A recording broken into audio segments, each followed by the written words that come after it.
ராமநாதபுரம் மக்களவை தொகுதியில் போட்டியிட மனு தாக்கல் செய்திருந்த முன்னாள் முதலமைச்சர் ஓ பன்னீர்செல்வத்தின் வேட்புமனு ஏற்றுக்கொள்ளப்பட்டுள்ள நிலையில் அவர் பெயர் மாதிரியே அதே இன்சியலுடன் மனு தாக்கல் செய்த மற்ற ஓபிஎஸ்களின் மனுக்களும் ஏற்றுக்கொள்ளப்பட்டுள்ளது.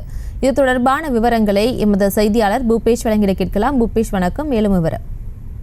நிச்சயமா பிரியங்கா, ராமநாதபுரம் நாடாளுமன்ற தொகுதியில் போட்டியிடுவதற்காக வேட்பு மனு தாக்கல் செய்திருந்த பன்னீர்செல்வம் என்ற பெயருடைய 6 பேருடைய வேட்பு மனு தாக்கலையும் மாவட்ட தேர்தல் அலுவலர் அவர் ஏற்றுக்கொண்டதாக அறிவித்துள்ளார்.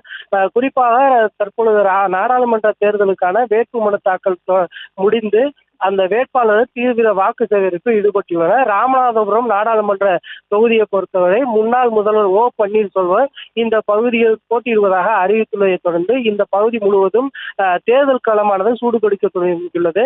குறிப்பாக ஓ பன்னீர்செல்வம் என்ற பெயரில் முன்னாள் முதல்வர் ஓ பன்னீர்செல்வத்தை தவிர்த்து மதுரை பகுதியைச் சேர்ந்த 3 ஓ பன்னீர்செல்வம் என்ற பெயருடைய 3 நபர்களும், அதே போல ராமநாதபுரத்தை சேர்ந்த 1 ஓ பன்னீர்செல்வம் என முன்னாள் முதல்வர் ஓ பன்னீர்செல்வத்தை தவிர்த்து 4 ஓ பன்னீர்செல்வம் மற்றும் முன்னாள் முதல்வர் ஓ பன்னீர்செல்வம் என 5 பேர் வேட்புமனு தாக்கல் செய்திருந்தனர். அது மட்டுமல்லாது எம் பன்னீர்செல்வம் என்ற பெயருடைய 6வது நபரும் இங்கு மனு தாக்கல் செய்திருந்தால் இந்த 6 பேருடைய வேட்பு மனுக்களையும் ஏற்றுக்கொள்வதாக ராமநாதபுரம் அந்த தேர்தல் அலுவலரான மாவட்ட ஆட்சியர் விஷ்ணுச்சந்திரன் தெரிவித்துள்ளார்.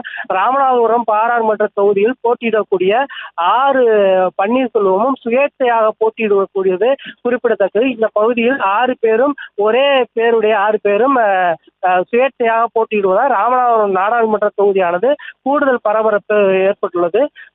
வாக்கு சேகரிப்பு தீவிரமாக நடைபெற்று வரக்கூடிய சூழலில் முன்னாள் முதல்வர் ஓ பன்னீர்செல்வத்தினுடைய வேட்புமனு தாக்கல் மட்டுமின்றி அதே பேருடைய 6 பேருடைய வேட்புமனு தாக்கலும் ஏற்றுக்கொள்ளப்பட்டுள்ளது குறிப்பிடத்தக்கது. பிரியங்கா, விவரங்களுக்கு நன்றி. செய்திகளை உடனுக்குடனும் துல்லியமாகவும் தெரிந்து கொள்ள சப்ஸ்கிரைப் பண்ணுங்க.